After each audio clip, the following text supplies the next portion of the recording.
రామాయణంలో ఇన్ని కష్టాలలో ఉన్నటువంటి రాముడు ఎప్పుడూ నేను చచ్చిపోతానన్న మాట అనలేదు. ఇవాళ సీతమ్మ కనపడలేదు ఇంకాను. ఆవిడ చనిపోయిందో రాక్షసులు అపహరించారో నిర్ధారణ కాలేదు. కానీ ఆయన నేను చచ్చిపోతానంటున్నాడు, నేను ఉండలేనంటున్నాడు. ఆత్మహత్య చేసుకుంటానంటలేదు. సీతమ్మ కనపడకపోతే నేను ఉండను, నేను ఉంటానన్న మాట అసత్యం. సీతమ్మకి బదులు 3 లోకములు ఇస్తానన్నా నాకు అక్కర్లేదు అంటే మళ్ళీ తిరిగి అయోధ్యకు వచ్చి నేనేదో రాజరికం చేస్తాననేటటువంటిది శుద్ధ అబద్ధం. ఇక నేను తిరిగి రావాల్సిన అవసరం లేదు. ఎందుకో తెలుసా, నేను రాజుగా కూర్చోవడము అంటే సీతారాముడిగా కూర్చోవడమే తప్ప సీతమ్మ అసలు లేదు అన్న తర్వాత నాకిక ఈ లోకంతో సంబంధం లేదు. నా శరీరములోంచి ప్రాణములు ఉద్గమిస్తాయి, వెళ్ళిపోతాయి. అంటే ఆవిడ ఎటువంటి స్థానాన్ని భర్త యొక్క హృదయంలో సంపాదించుకోగలిగిందో అందుకు కదండి. సీతారాములు ఎన్నాళ్ళు పక్క పక్కన ఉన్నారు అని చూడరు. శుభలేఖ వేస్తే జానక్యాహ కమలామలంజలి పుటేయాహ పద్మరాగాయితాహ అన్న శ్లోకాన్ని ఎందుకు రాస్తారు? సీతారాముల్లా బతకండని ఎందుకంటారు? భార్యాస్థానంలో అంత గొప్పతనాన్ని ఆవిడ పొందాలి, భర్తృస్థానంలో ఆయన అంత గొప్పతనాన్ని భార్య దగ్గర తాను పొందాలి. 3 లోకములు తీసుకొచ్చి ఆవిడ ముందు పెట్టినా సరే రాముడి కాలి గోటికి పనికిరావని ఆవిడంటుంది. ఆవిడికి భర్త పట్ల ఉన్న గౌరవం అటువంటిది, ఆవిడ పాతివ్రత్యం అటువంటిది, భార్య మీద ఆయనకున్న ప్రేమ అటువంటిది. సీతమ్మ తల్లి యొక్క గొప్పతనాన్ని చెప్పడానికి రాముడు చెప్పే శ్లోకాల యొక్క అద్దంలోంచి మీరు చూడవలసి ఉంటుంది. అలా చూసినప్పుడు దాంపత్యం అంటే ఏమిటో అవగాహన కలుగుతుంది మీకు. దాంపత్యం అంటే ఏమిటో అవగాహన కలిగిన తరువాత మనసులు కలవడం, ఒకరి శాంతికి ఒకరు స్థానం కావడం ఎంత గొప్పదో అర్థమైతే అసలు ఆ దాంపత్యం అన్న మాటే ఒక అనిర్వచనీయమైనటువంటి మాధుర్యానికి మారుపేరుగా నిలబడుతుంది. అది లేకపోతే పశ్చిమ దేశాల సంస్కృతిలా ఉంటుంది. ఇవాళ పెళ్లి చేసుకోవడం, 3 రోజులు పోయిన తర్వాత విడాకులు ఇచ్చేయడం. అది ఏ కారణానికి పెళ్లి చేసుకుంటారో ఏ కారణానికి విడిపోతారో వాళ్ళకే తెలియదు. కానీ సనాతన ధర్మంలో అలా ఉండదు. వివాహం అంటే, సనాతన ధర్మంలో వివాహం అంటే ఇద్దరు ఒక్కటైపోవడం కిందే ఉంటుంది. కాబట్టి ఇప్పుడు రాముడు లక్ష్మణమూర్తితో ఈ మాట అని ఇద్దరం కలిసి అన్నిటినీ వెతుకుదాం, ఇక్కడే ఉంటుంది సీతమ్మ ఎక్కడో. ఆమెకి బాగా తామర పూలతో కూడినటువంటి సరోవరములలో స్నానం చెయ్యడం ఆవిడికి మిక్కిలి ప్రీతిపాత్రం. కాబట్టి స్నానమునకు వెళ్ళి ఉండవచ్చు, లేకపోతే ఈ పర్ణశాలలోనే ఆవిడ ఏదైనా ఇతరమైనటువంటి గదులలో ఉండవచ్చు, ఆవిడికి ఇష్టమైనటువంటి ఇతర ప్రదేశాల్లో ఎక్కడైనా ఏ పువ్వుల వనంలోనో ఉండవచ్చు, లేకపోతే అసలు రామచంద్రమూర్తి నేను కనపడకపోతే ఏం చేస్తారో చూద్దామని పరిహాసానికి దాక్కుని ఉండవచ్చు. అందుకని అన్నయ్య అంత తీవ్రంగా ఖేదపడకు, వెతుకుదామంటే ఇద్దరూ కలిసి వెతకడం ప్రారంభం చేశారు. ఈ వెతకడం అనేటటువంటిది ఎలా ఉందిట, వృక్షాద్వృక్షం ప్రధావన్ వృక్షాద్వృక్షం ప్రధావన్స గిరిశ్చాంద్రిం నదాన్నదీం బభూవ విలపన్ రామ శోకార్ణవ పరిప్లుత. నదీ దగ్గరికి నదము దగ్గరికి పరిగెడుతున్నాడు. చెట్టుకి మధ్యలో ఎక్కడైనా చోటు ఉంటే ఈ చెట్టు దగ్గరికి వెళ్ళి పరిగెత్తడుగుతున్నాడు, పరిగెత్తుకుంటూ మళ్ళీ ఆ చెట్టు దగ్గరికి వెళ్ళి అడుగుతున్నాడు. ఇప్పుడు ఇలా అడుగుతూ ఉండడంలో ఆయన అసలు శోకమనేటటువంటి సముద్రమునందు పడి కొట్టుకుపోతున్న వాళ్లే ఉన్నాడు అనిపించిందో. అటువైపుకి ఈత్తు ఉంటాడంటే అటు భూమి ఉందా అని మీరు అడిగారు అనుకోండి, దానికి అర్థం ఏమి ఉండదు. అటువైపు భూమి ఉందని ఆయనకేం తెలియదు, ఆయన ఈత్తుంటాడు అంతే. ఒకవేళ అలా ఈదుతూ ఉండగా అటువైపే పెద్ద చాప ఒకటి ఉండి ఈయన్ని తినేటటువంటి భయంకరమైన తిమింగలం ఉందనుకోండి, అదేమిటంటే ఒడ్డుకెళ్ళవలసిన వాడు అటు వెళ్తున్నాడని మీరు అన్నారనుకోండి, మీకు తెలుసు, ఆయనకి తెలియదు. అది ఆయన ఎందుకు ఈత్తున్నాడో ఆయనకే తెలియదు. ఒకవేళ ఒడ్డుకెళ్ళవలసిన వాడు సముద్ర మధ్యంలోకి ఈత్తున్నా ఈదేస్తాడు అంతే. అప్పుడు అంటే తన మీద తనకి నియంత్రణ పోతూ శోకమనేటటువంటి సముద్రంలోకి కూరుకుపోతున్నాడు. సీతమ్మ కనపడటం లేదు, ఏమైపోయిందో, చనిపోయిందో, తినేశారో, చంపేశారో. ఇది మనసులో ఈ ఖేదం అనేటటువంటిది ఎలా పెరిగిపోతుందో తెలుసా అండి.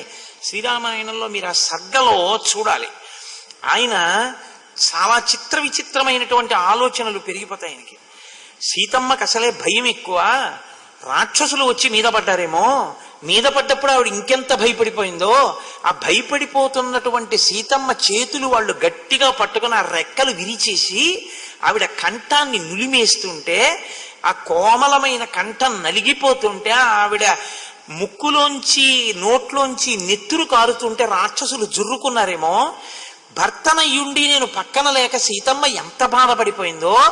ఇప్పుడు లోపల బాధ, ఈ బాధ చేత ఎక్కడ వెతుకుతున్నాను, నేను ఎక్కడికెడుతున్నాను అన్నదానికి ఒక ప్రత్యేకమైన ప్రణాళికతో కూడిన వెతకడం ఏముండదు.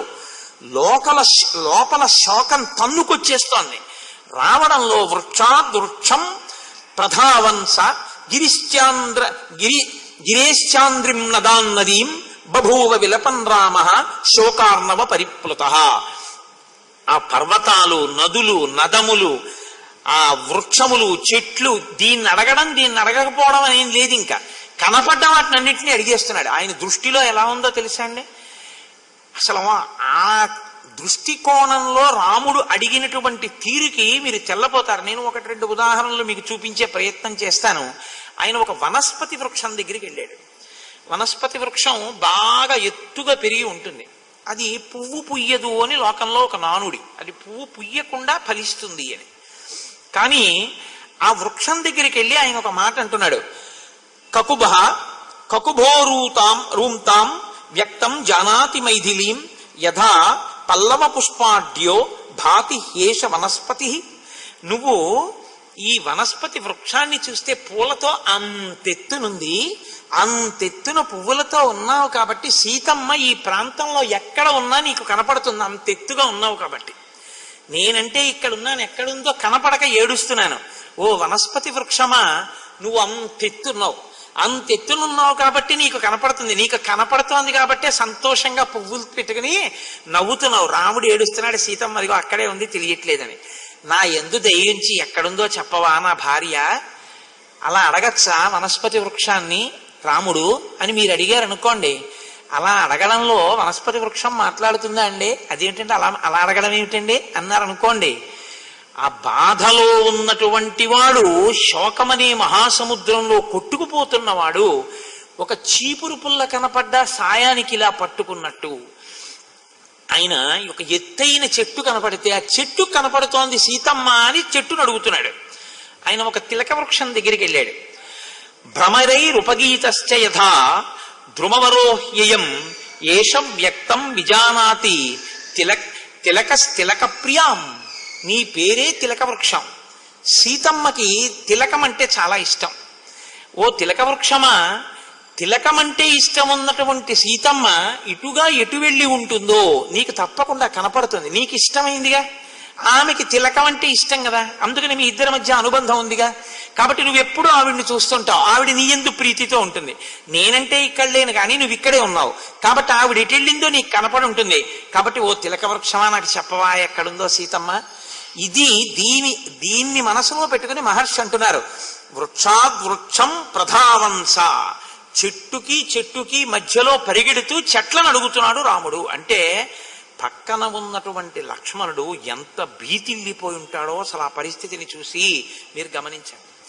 అంత స్వస్థత కలిగినటువంటి రాముడు ఇవాళ చెట్ల దగ్గరికి వెళ్ళి చెట్లని పట్టుకుని అలా పిచ్చి పిచ్చిగా అడుగుతూ పరుగులు తీస్తూ కనపడ్డ గుహల్లో దూరిపోతూ సీతా సీతా అని అరుస్తుంటే లక్ష్మణుడి హృదయం ఎంత కదిలిపోయి ఉంటుందో, ఎంత బాధపడి ఉంటాడో.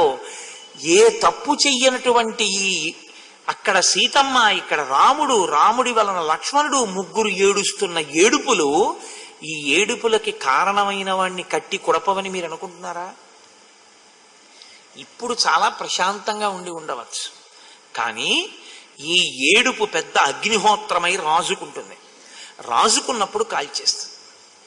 ఇది శ్రీరామాయణంలో ఇంకో కోణం. నువ్వు ఏడిపించి వదిలేయడం చాలా తేలిక. వాళ్ళు ఏడుస్తూ ఉంటారు, నువ్వు నవ్వుతూ ఉంటావు. నువ్వు నవ్వుతున్నానని అనుకుంటావు, కానీ ఒక బీజం వృక్షం అవడానికి సమయం పట్టినట్టే నువ్వు ఏడిపించిన ఏడుపు నిన్ను కాల్చడం కూడా ప్రారంభం చేస్తుంది ఒకప్పుడు. అప్పుడు నిన్ను ఆదుకునే వాళ్ళు ఎవరు ఉండరు. ఎందుకంటే చేసిన కర్మ ఎవడు చేశాడో వాడు అనుభవించాలి తప్ప ఎవడు కర్మ చేశాడో దాన్ని మాత్రం భార్యాపుత్రులు కాని బంధువులు కాని ఎవ్వరూ అనుభవించే వాళ్ళు ఉండరు. అందులో భాగస్వామ్యాన్ని ఎవ్వరూ పుచ్చుకోరు. అందుకే శరీరములు మాత్రం వేరుగానే ఉంటాయి. మనసులు ఒకటవచ్చేమో కానీ శరీరములు ఎప్పుడూ వేరే.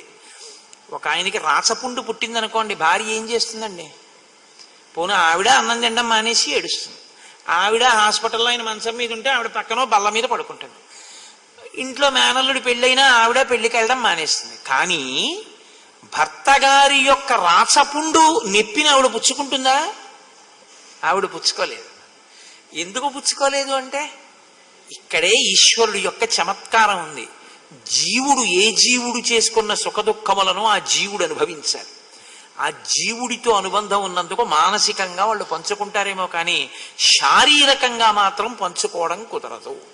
ఈయన పుండు బాధ ఈయనే అనుభవించాలంటే ఈ శరీరం ఉన్నది ఎందుకంటే ఇది సుఖదుఖములను అనుభవింపచేయడానికే వచ్చింది. అది వంట పట్టిన వాడికి ఏమవుతుందో తెలుసా అండి? శరీరం ఒక క్లేశాన్ని పొందిందనుకోండి, అమ్మయ్య చేసిన పాపం ఏదో క్షయం అయిపోతుంది అనమాట. ఈశ్వరా ఏదో చేసి ఉంటాను, పాపం పోతోంది ఇలాగా. మరి వచ్చింది ఇందుకేగా, దీంతోనే సుఖపడాలి, దీంతోనే దుఃఖపడాలి, కాబట్టి దీంతో పోతోంది. కాబట్టి ఇప్పుడు ఇది నీకు బాధగా అనిపిస్తే మళ్ళీ ఇలా బాధపడకుండా ఉండాలంటే నువ్వేం చేయాల్సి ఉంటుంది? పాపం చేయకుండా ఉండాల్సి ఉంటుంది కదా. పాపం చేస్తూ సుఖం రమ్మంటే ఎక్కడి నుంచి వస్తుంది? రాదు. సుఖం కావాలంటే పుణ్యం చెయ్యి. పాపం చేస్తూ నీకు సుఖం కావాలని మాత్రం అడక్కో. ఎందుకో తెలుసా? దానికి సాక్షి నువ్వే, నీ శరీరంతో అనుభవిస్తున్నావు. అసలు ఇది ఉన్నది అందుకే, అనుభవింప చెయ్యడానికే ఇది పొంచి ఉంటుంది. అందుకే దీని పేరు కూడా శాస్త్రంలో చిత్రంగా ఉంటుందండి. దీన్ని అనేక పేర్లతో పిలుస్తారు. శరీరము దీనికి ఒక పేరు, దేహము ఒక పేరు. 50 సంవత్సరాల వరకు ఇది శరీరం. 50వ పుట్టినరోజు దాటిపోయింది అనుకోండి, దీన్ని ఏమని పిలవాలో తెలుసా? దేహం అని పిలవాలి తప్ప మీ శరీరం అనకూడదు. ఎందుకంటే 50 వరకు పెరిగే అవకాశం ఉంటుంది, బలాన్ని పొందే అవకాశం ఉంటుంది. 50 తర్వాత అది ఏం చేస్తుంటుందో తెలుసా? దహింపబడడానికి సిద్ధం అవుతుంటుంది, తను కాలిపోవడానికి సిద్ధపడుతూ ఉంటుంది. ఇంకా ఎందుకంటే అయిపోతుంది దాని ప్రయోజనం, దాని సంధిబంధములు సడలిపోతుంటాయి. అందుకని మీరు ఎంత జాగ్రత్తగా దాన్ని చూడండి, అది ప్రకోపిస్తూ ఉంటుంది. ఇంకా ఎన్నాళ్ళయా, ఇంకా ఎన్నాళ్ళయా అంటూనే ఉంటుంది అది. నువ్వు అలా కాదయా, ఉండాలయా నువ్వు అంటావు, ఇంకా ఎన్నాళ్ళయా అని అది ఉంటుంది. అన్న వికారం. నువ్వేం చేస్తుంటావంటే నేను ఇలా అన్నం పెట్టి దీన్ని రక్షిస్తానంటావు. అదేం చేస్తుందో తెలుసా? నీకు తెలియకుండా నువ్వు పెట్టిన అన్నాన్ని విషంగా మార్చుకోవడం మొదలు పెడుతుంది. అందుకే అన్నం అన్న మాటకి శాస్త్రంలో 2 అర్థాలు. మనము తినునది, మనని తినునది. మనం దాన్ని తింటాం, అది మనని తింటుంది. కొన్నాళ్ళు నేను తిన్నాను స్వీట్లు, ఇప్పుడు స్వీట్లు నేను తింటే నన్ను తింటుంది. అంటే షుగర్ వచ్చిందని గుర్తు. స్వీటు ఎక్కువ తిన్నాం అనుకోండి ఏమవుతుంది? షుగర్ రేటింగ్ పెరిగిపోతుంది. కాబట్టి పూర్వం పులుపు పచ్చళ్ళు తిన్నాను, ఇప్పుడు పులుపు పచ్చళ్ళు తిన్నాను అనుకోండి, అది నన్ను తింటుంది, బీపీ పెరుగుతుంది. అంటే అవన్నీ మీకు ఉన్నాయా అనుకునేరు, నాకేం లేవు ఈశ్వరానుగ్రహంతో. కానీ ఒక ఉదాహరణకి అటువంటి నీచోపమానం ఇంకోళ్ళ మీద పెట్టడం ఎందుకని నా మీద పెట్టుకు చెప్పుకుంటున్నాను అంతే. కాబట్టి మనము తినునది, మనని తినునది. అన్నం అన్న మాటకి 2 అర్థాలు ఉంటాయి. అన్న వికారం ఈ శరీరం. కాబట్టి అన్నము చేత పోషింపబడుతుంటుంది. ఈ శరీరం ఉంటే కదా సుఖదుఖాలు అనేటటువంటివి అనుభవించడం. కాబట్టి ఇప్పుడు రాముడు సీతమ్మ పక్కన లేకపోతే, నేను ఇదే మీతో మనవి చేసింది, అగ్నిగుండం మీద ఉన్నటువంటి ఆచ్ఛాదన తొలగిపోయింది. ఇప్పుడు ఎంత శోకాన్ని పొందేస్తున్నాడో చూడండి. ఇంతకు ముందు ఎప్పుడైనా ఇంత శోకం ఉందండి? ఇంతకు ముందు ఏమన్నాడు? రాజ్యం పోతే ఈశ్వరుడు అన్నవాడు ఉన్నాడు, వాడు అలా చేస్తూ ఉంటాడు, వాడు మన ఎదుట కనపడతాడా అన్నాడు. ఇప్పుడు అవి ఏమైనా జ్ఞాపకానికి వస్తున్నాయా? అంటే ఇప్పుడు మీరు 2 కోణాల్లో చూడాలి. రాముడికి తెలియదని మీరు అనుకోకూడదు. రాముడు శోకిస్తున్నాడు అంటే అన్ని తెలుసున్న రాముణ్ణి కూడా శోకింపచేసేటంతగా ఆయన మనసులో సీతమ్మ తల్లి స్థానమును కల్పించుకుని ఎన్ని శోకములైనా తను ఆపగలదు. తను లేకపోతే మాత్రం రాముని శోకాన్ని ఆపగలిగిన వాళ్ళు ఉండరు. ఇది చూపిస్తోందంటే సీతమ్మ భార్యాస్థానంలో ఎంత గొప్ప స్థితిని పొందింది. ఇది రామాయణం. ఇది రామాయణం అంటే రమ రామ ఇద్దరు సీతమ్మ కథ నడిచేస్తోంది, ఇందులోనే రామకథ నడిచేస్తోంది. పైకి రాముడి ఏడుపు కనపడుతోంది, లోపల సీతమ్మ స్థానం కనపడుతోంది. మూడో కోణంలో మనం ఎలా బతకాలో గృహస్థాశ్రమంలో నేర్పుతోంది. శోకము మనిషిని ఎంత కదపగలదో, అసలు అది పై హేతువులకు ఎలా అందదో. అదేంటంటే ఆ చెట్లను పట్టుకుని ఏడవడం ఏంటంటే, అంటే అది నీకు అర్థం కాదా శోకం, ఆయనకి తెలుసు ఆ శోకం. మా ఆవిడైతే నేను ఇలా ఏడవనిసమండి అంటే అది నీ కర్మ, నీ భార్య అంత గొప్పది కాదని అర్థం. నువ్వు అలా అనకూడదు, అప్పుడు తప్పది. కాబట్టి రామాయణం మీద మీరు అలాంటి తీర్పులు చెప్పడం ఏం కుదరదు. రాముడైతే అలా ఏడిచాడు కానండి, నేను అలా ఏడవనండి అన్నారు అనుకోండి, అప్పుడు మీ ఆవిడని అవమానించినట్టు అవుతుంది. మీ ఆవిడ సీతమ్మంత స్థానం మీ దగ్గర లేదని గుర్తు. అప్పుడు ఆవిడ వెంటనే సరే నేను ఇంకా ఆ మాటలు ఎందుకండి. కాబట్టి రాముడు ఆ చెట్లని కూడా అడుగుతున్నాడు. మల్లికా మాధవీశ్చైవ చంపకాన్ కేతకీస్తథ పృచ్ఛన్ రామో వనే భ్రాంత ఉన్మత్తైవ లక్ష్యతే. ఉన్మత్తుడు అంటే చాలా జాగ్రత్తగా అర్థం చేసుకోవాలి మీరు. ఉన్మత్తుడు అంటే పిచ్చివాడు అంటాం మనం కదా. పిచ్చివాడికి నేను అర్థం గాను, నాకు పిచ్చివాడు అర్థం కాడు, వాడు పిచ్చివాడు కదా. పిచ్చివాడి మనసులో భావాలు లేవని మీరు అనుకోకండి. నేను పరమశివుడికో పేరుంది, ఉన్మత్త శేఖర. ఆయన మహా పిచ్చివాళ్లలో పెద్ద పిచ్చాడు ఆయనని. అదేమిటండి అలాగా అంటారేమో మీరు. నేను మీకు ఒక ఉదాహరణ చెప్తే పట్టుకుంటారు. నేను ఒకసారి మా ఊళ్ళో సినిమా చూసి బయటకు వస్తున్నాను. అంటే ఆ బయట డ్రైనేజ్ ఉంది, అక్కడ కూర్చుని కాఫీ తాగి బయట పారేసినటువంటి ఒక ప్లాస్టిక్ గ్లాస్ ఒకటి పట్టుకుని ధావళి కట్టుకుంటారు బ్రాహ్మణులు. అలా ఓ చిన్న గుడ్డ గోచి పోసి కట్టుకుని ఆ తూము పక్కన కూర్చుని ఒక అతను ఆ మురికి నీళ్లు తీసుకుని ఓం కేశవాయ స్వాహ, ఓం నారాయణాయ స్వాహ, ఓం మాధవాయ స్వాహ అని పుచ్చుకుని ఏమైందో తెలీదు కాసేపు అలా కళ్ళు మూసుకుని లేచి ఆ గ్లాస్ అవతల పారేసి అందులో దూకి నీళ్ళు ఇలా ఇలా చల్లుకుని వెళ్ళిపోయాడు. ఇప్పుడు నేను కాసేపు అలా ఉండిపోయాను అతన్ని చూస్తూ. ఏదో గొప్ప సంస్కార బలం ఉంది అతనిలో, కానీ అతను అలా ఎందుకు చేస్తున్నాడో మీకు అర్థం కావట్లేదు. అందుకని మీరు పిచ్చాడన్నారు. చంద్రశేఖర భారతీ స్వామి గారు ఇదే అన్నారు. నీకు నేను అర్థం కాలేదు కాబట్టి నన్ను పిచ్చివాడు అంటున్నావు, నీకు అర్థం కాని వాళ్ళందరూ పిచ్చివాళ్లే. అలా అయితే నాకు నువ్వు అర్థం కాకపోతే నువ్వు పిచ్చేడివా? పిచ్చి అన్న మాటకు అర్థం ఏమిటని అడిగారు ఆయన. నన్ను అర్థం చేసుకునే స్థాయి నీకు లేదు, స్థాయి లేక నన్ను పిచ్చివాడు అంటారు ఏమిటని అడిగారు ఆయన. నిజమే, రామకృష్ణ పరమహంసని పిచ్చాడండి ఈ లోకం. ఆయనకి పట్టిన పిచ్చి లాంటి పిచ్చి నాకెప్పుడు పడుతుందో అని ఏడిచారు చాలా మంది. అది ఉన్మత్త స్థితి అంటారు. ఉన్మత్త స్థితి అంటే నీకు పిచ్చాళ్లా కనపడతాడు, ఆయనలోని భావము నువ్వు ఎప్పటికీ పసిగట్టలేవు. దానికి ఉన్మత్త స్థితి అని పేరు. లోపల ఏమీ ఆలోచన లేకుండా చేస్తున్నవాడు కాడు, లోపల ఏదో బడబాగ్యునుంది, కానీ అది నీకు అర్థం కాదు. హేతువులతో చూడ్డానికి భార్య కనపడకపోతే అలా చెట్ల దగ్గరికి వెళ్ళి ఏడుస్తారా అండి అంటే ఆ భార్య సంపాదించుకున్న స్థానాన్ని బట్టి ఉంటుంది. ఒక్కొక్కడు భర్త మరణించాడు అని చెప్పగానే ప్రాణం వదిలేసిన ఆడవాళ్ళు ఉన్నారు. పద్మావతి జయదేవులు లేరు, ఉన్నారు లోకంలో. అలా వదిలేస్తారా అండి అంటే వాళ్ళిద్దరి మధ్య ఉన్న గాఢానురాగం అటువంటిది. ఆ అనురాగం ఎలా ఉంటుందండి అంటే వాళ్ళ మన పరిపక్వతని బట్టి ఉంటుంది. అంతేకాని ఒక్కొక్కసారి భర్త గొప్ప అనురాగం ఉన్నవాడు అయి ఉండొచ్చు, భార్య పింకిది అయి ఉండొచ్చు, అదో అదృష్టం. అదేమిటండి అలా అంటారేమో.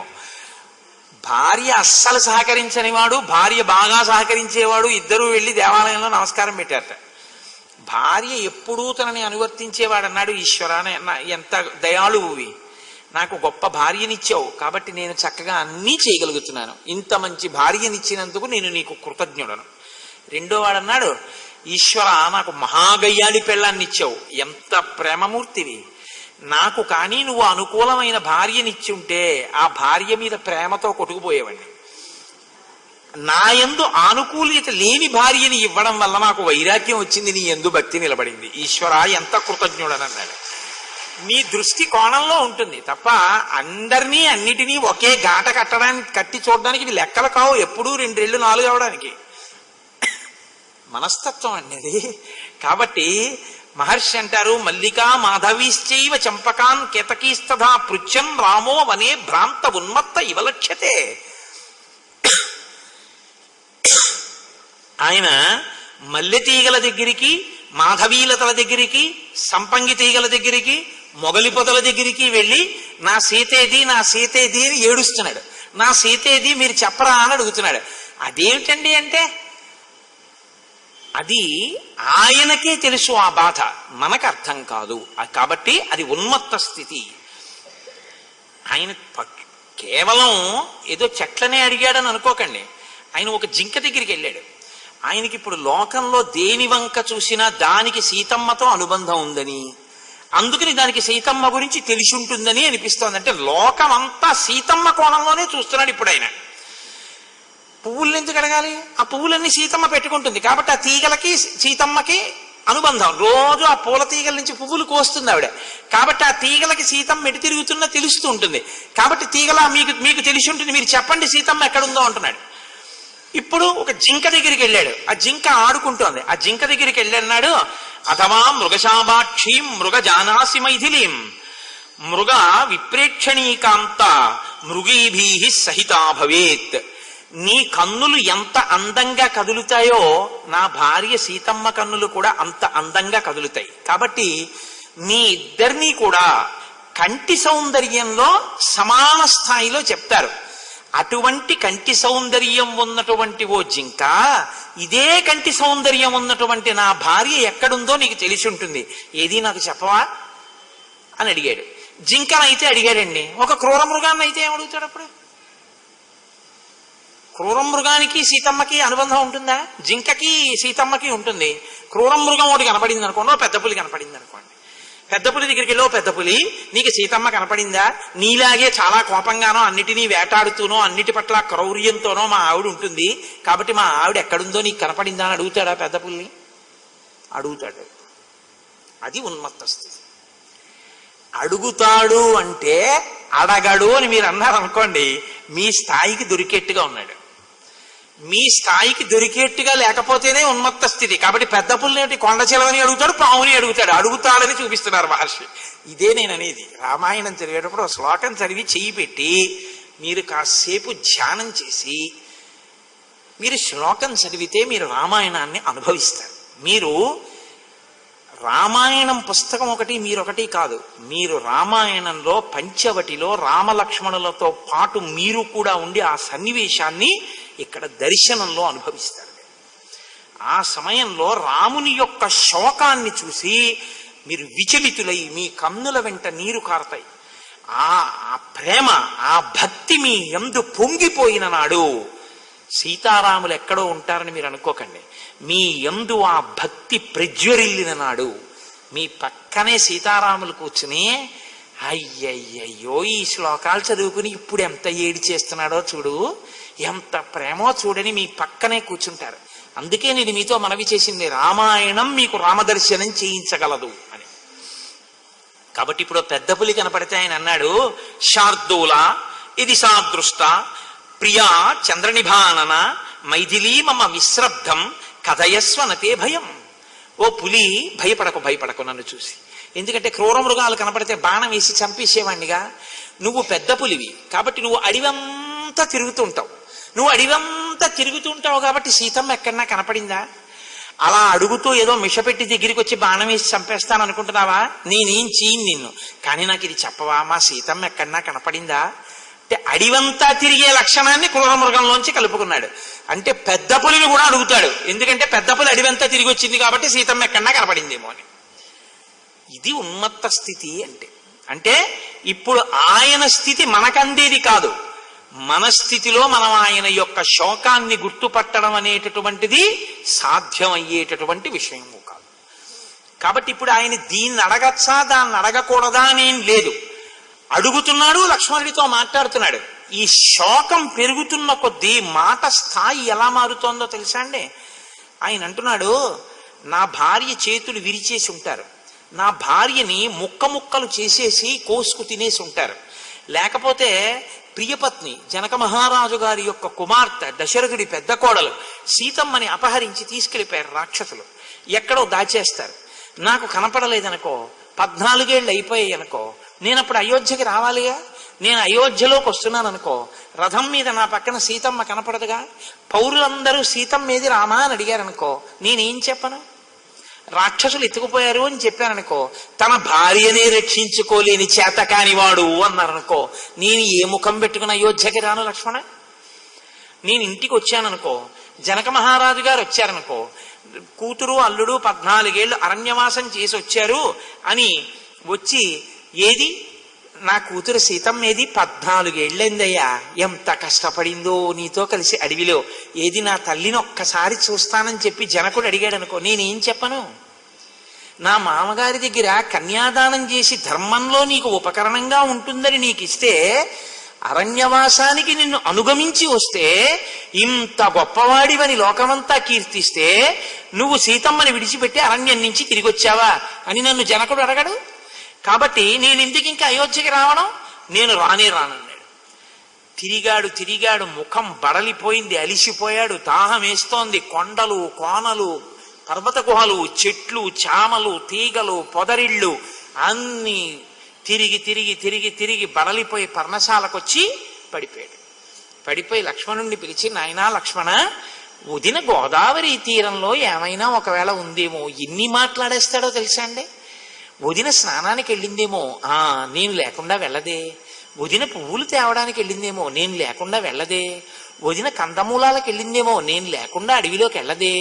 వదిన ఈ బండ మీద కూర్చుని మనతో మాట్లాడినప్పుడు నీతో కూడా ఎంత ప్రియంగా మాట్లాడింది లక్ష్మణ, ఏది వదిన ఇప్పుడు అంటే మనసు పూర్తిగా అదుపు తప్పిపోయింది. ఇక తిరగలేనంత ఓపిక తగ్గిపోయిన తర్వాత లక్ష్మణుణ్ణి పిలిచి, గోదావరి ఒడ్డుకెళ్ళి చూసిరా అన్నాడు. గోదావరి ఒడ్డంతా తిరిగి సీతమ్మ సీతమ్మ సీతమ్మ అని పిలిచి జవాబు దొరకక లక్ష్మణుడు వెనక్కెళ్ళి అన్నయ్య కనపడలేదు అన్నాడు. లక్ష్మణుడి మీద నమ్మకం లేక కాదు. మనం చూడండి, ఉంగరం కనపడలేదు అనుకోండి, ఒకవేళ బ్యాగ్లో పెట్టానేమో, రామాయణం పుస్తకం పట్టుకెళ్ళే సంచిలో కానీ పడేసానేమో చూడు అంటే, ఆవిడ పువ్వులు అవి అన్నీ తీసి అక్కడ పెట్టి ఇందులో లేదండి అంటుంది. ఇందులో లేదండి అన్న తర్వాత ఆయన ఊరుకుంటాడేంటి? ఆయన మళ్ళీ వెళ్ళి ఈయన కూడా రామాయణం పేజీలన్నీ తిప్పి ఓసారి మళ్ళీ ఆ బ్యాగ్లో పువ్వులన్నీ మళ్ళీ ఈయన కూడా చూస్తాడు. నా మీద నమ్మకం లేదా, అందులో లేదని చెప్పానుగా, మళ్ళీ మీరు ఎందుకు వెతుకుతున్నారు అందనుకోండి, చస్సమంటాడు. బుద్ధి ఉందా లేదా? నీ మీద నమ్మకం లేక కాదు, ఏమో ఉందేమో అని వెతుకుతున్నాను. లక్ష్మణుడు వెతికిన చోట వెతకడానికి రాముడు మళ్ళీ వెళ్ళాడు. అంటే ఎక్కడన్నా ఒకవేళ లక్ష్మణుడు సరిగ్గా చూడలేకపోయాడేమో, అక్కడే ఉంది. ఒకసారి మనం కూడా వెడితే పోతుందిగా, ఏమో ఇక్కడ కూర్చుంటే ఏమొచ్చింది, పోనీ వెళ్ళి వెతుకుదాం అంటే అసలు ఇంకా ఉండలేకపోతున్నాడు అనమాట. అంటే ఆయన ఎంతగా భార్యని ప్రేమించాడో మీకు తెలుస్తుంది. ఇప్పుడు గోదావరి ఒడ్డుకెళ్ళి మళ్ళీ గోదావరి ఒడ్డంతా తిరుగుతూ గోదావరి నదిని అడిగాడు. దీని మీద కవులు ఎంత చమత్కారం చేశారో. దీన్నడ్డు పెట్టే గోదావరికి యమునకి మధ్యలో తీర్పు చెప్పారు. కృష్ణ పరమాత్మ చిన్న పిల్లవాడిగా ఉన్నప్పుడు వసుదేవుడు తల మీద పెట్టుకుని వెడుతుంటే యమున దారిచ్చింది. గోదావరిని రామచంద్రమూర్తి నా భార్యను ఎవరు తీసుకెళ్లారని అడిగితే రావణాసురుడికి భయపడి చెప్పలేదు, కాబట్టి గోదావరి కన్నా యమునే మంచిది అన్నారు. కాబట్టి ఇప్పుడు ఆయన గోదావరి నదిని అడిగాడు. నీకు తెలుస్తుందిగా నదివి, అన్ని వేపుల నుంచి ప్రవహించి వస్తున్నావుగా, ఎక్కడ సీతమ్మ ఉన్నా నీకు తెలుస్తుంది. భూతాని రాక్షసేంద్రేణ వదార్హేణ కృతామితి నతాం శంశసు రామాయ తథా గోదావరీ నది రావణస్య తు తద్రూపం కర్మాణి చ దురాత్మనః ధ్యాత్వా భయేత్తు వైదేహీం సా నదీ న శశంసతాం. ఆ నది రావణాసురుని యొక్క భయంకరమైన రూపాన్ని మనసులో స్మరించి, అమ్మ బాబోయ్, రామచంద్రమూర్తితో రావణుడే సీతమ్మని అపహరించి తీసుకెళ్లిపోయాడన్న మాట నేను చెప్తే వచ్చిన నీటినంతటినీ ఇంకింప చేసేస్తాడు. కాబట్టి మనకెందుకు వచ్చిన గొడవ, మనం ఏం మాట్లాడద్దు అని గోదావరి ఏమీ మాట్లాడకుండా ధ్యాత్వా భయాత్తు వైదేహీం సా నదీ న శశంసతాం, ఏమీ మాట్లాడకుండా గోదావరి అలా ప్రవహిస్తూ వెళ్ళిపోయింది.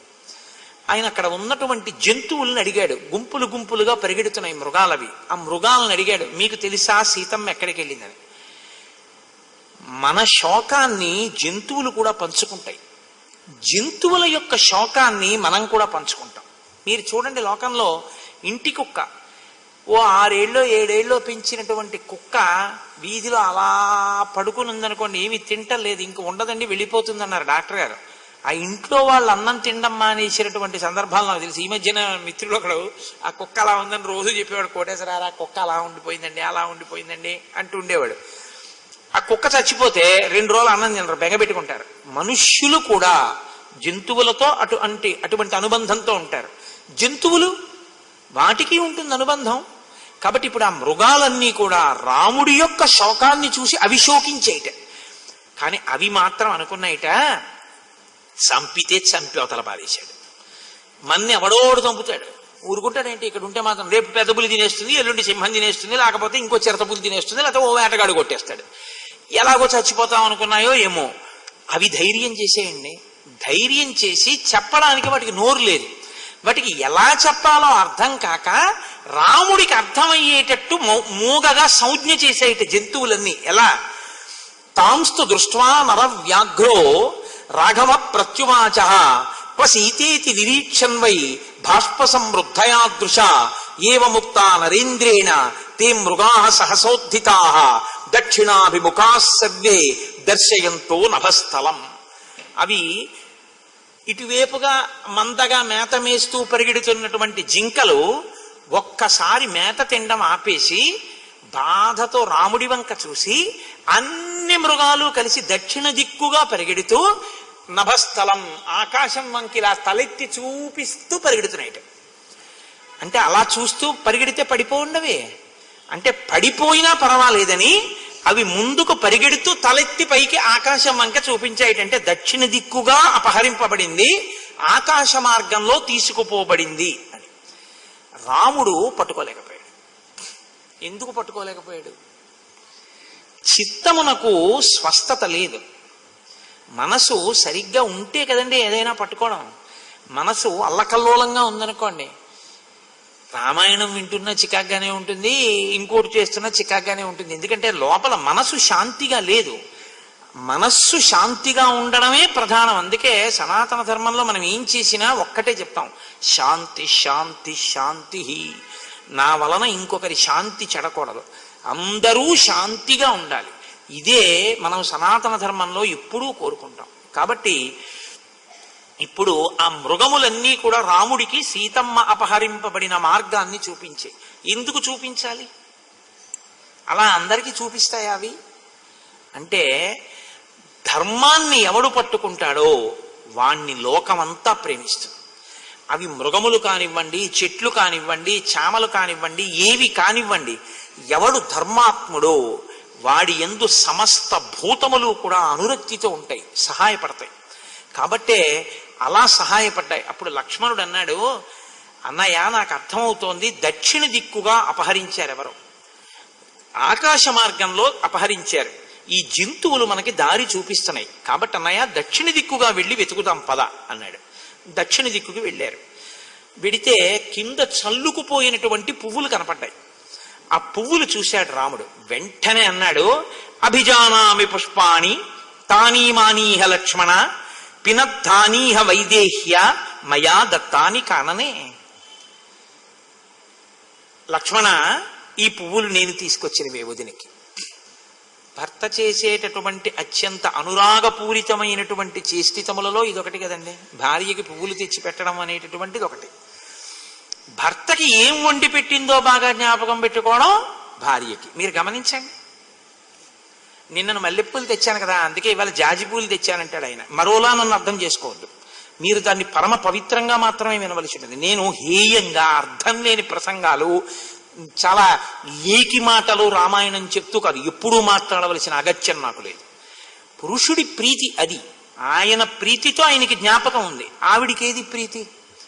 ఆయన శరీరాన్ని పోషించుకుని ఆయన ఆరోగ్యంగా సంతోషంగా ఉండాలని ఆవిడ కోరుకుంటుంది. కాబట్టి ఆవిడంటుంది, వంకాయ కూర చేయవాయ్ అన్నాడు అనుకోండి, మొన్ననే కదండి చేశాను, ఎన్ని మాటలు చేసినా నీ చేతి బాగుంటుంది లేవాయ్ అంటాడు. అలా కాదు, మీకు ఇవాళ ఏదో బీరకాయ ధనియంకారం పెట్టి వండి పెడతాను.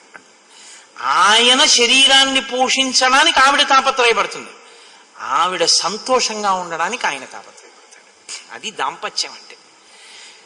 ఏమి దాంపత్యం చూపిస్తారండి మహర్షి.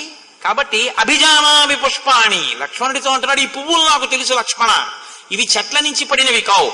కానీ మానీహ లక్ష్మణ పినత్తానీహ వైదేహ్య మయి దత్తాని కానమే, అడవిలో నేనే ఈ పూలు తీసుకొచ్చి సీతమ్మకి ఇచ్చా తల్లో పెట్టుకోమని. నేను తెచ్చి ఇవ్వగానే నేను తెచ్చానని ప్రీతితో సీతమ్మ సిగలో పెట్టుకుంది. నాకు ఇంకొకటి కూడా అర్థమవుతోంది లక్ష్మణ, ఈ పువ్వులు తొందరగా వాడిపోయే స్వభావం ఉన్న పువ్వులు. కొన్ని పువ్వులు చూడండి చాలా తొందరగా వడిలిపోతాయి.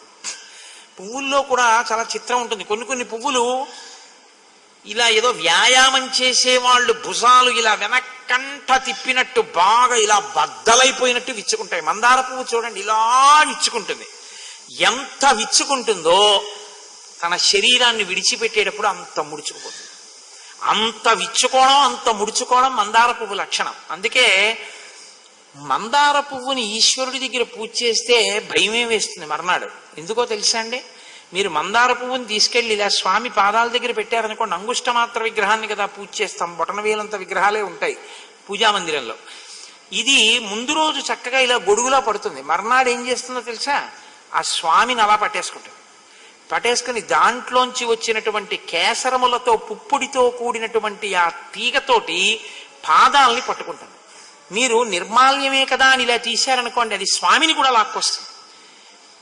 నాకు అనిపిస్తుంది తన ప్రాణోత్క్రమణ సమయంలో తన శరీరం బిగిసిపోయేటప్పుడు ఎన్ని కోట్ల జన్మలెత్తానో ఏ శవం మీదో పడిపోకుండా, ఈశ్వరా మీ అనుగ్రహంతో మీ పాదాల దగ్గర ప్రాణం విడిచిపెడుతున్నాను అని ఇది ఎంత గట్టిగా ఈశ్వరుణ్ణి పట్టుకుని ప్రాణం విడిచిపెట్టేసిందో, ఈశ్వరుడు ఎంత వశమైపోయాడో దీనికి.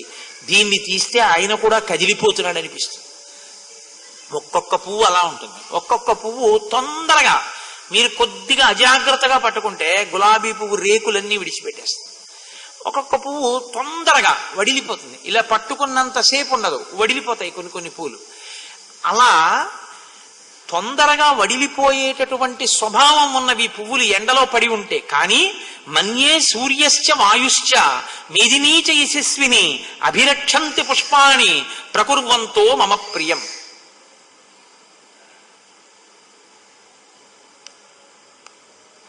మన్యే సూర్యశ్చ వాయుశ్చ.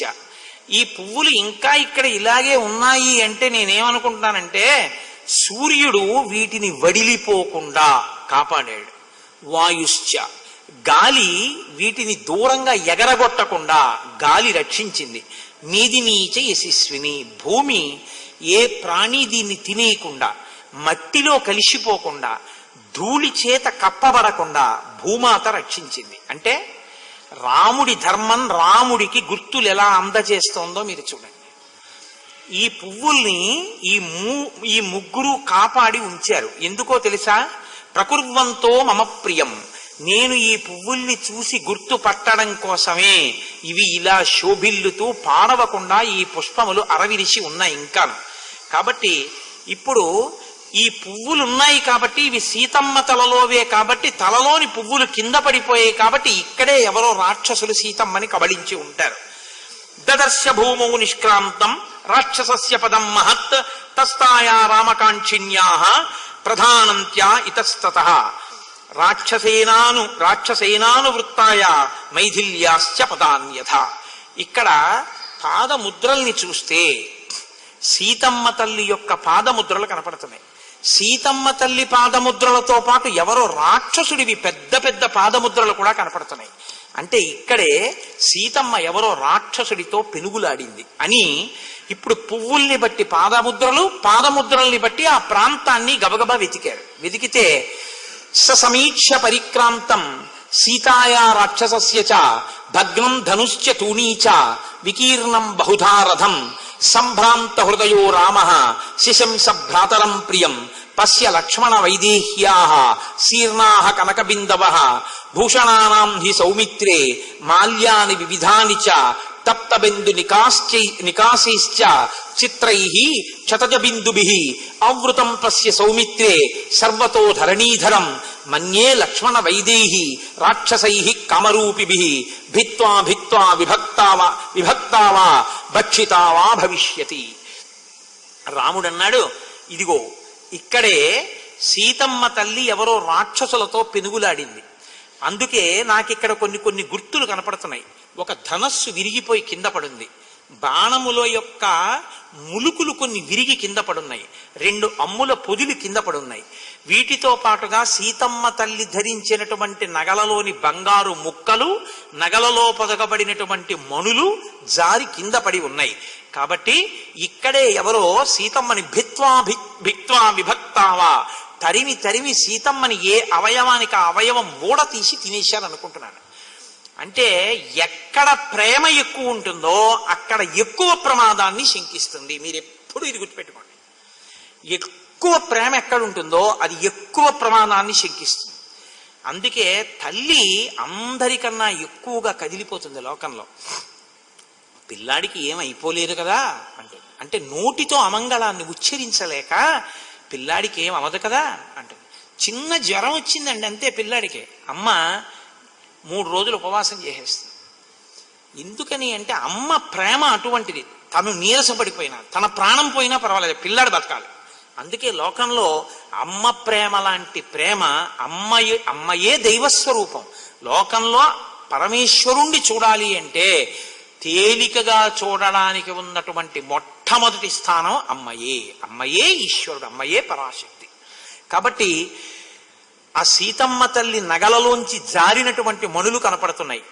ఎవరో 2 రాక్షసులు ఇక్కడ యుద్ధం చేసుకున్నారు అని నేను అనుకుంటున్నాను. అంటే వాళ్ళిద్దరూ కలియబడి సీతమ్మని పంచుకు తిన్నారని రాముడు అనుకుంటున్నాడు.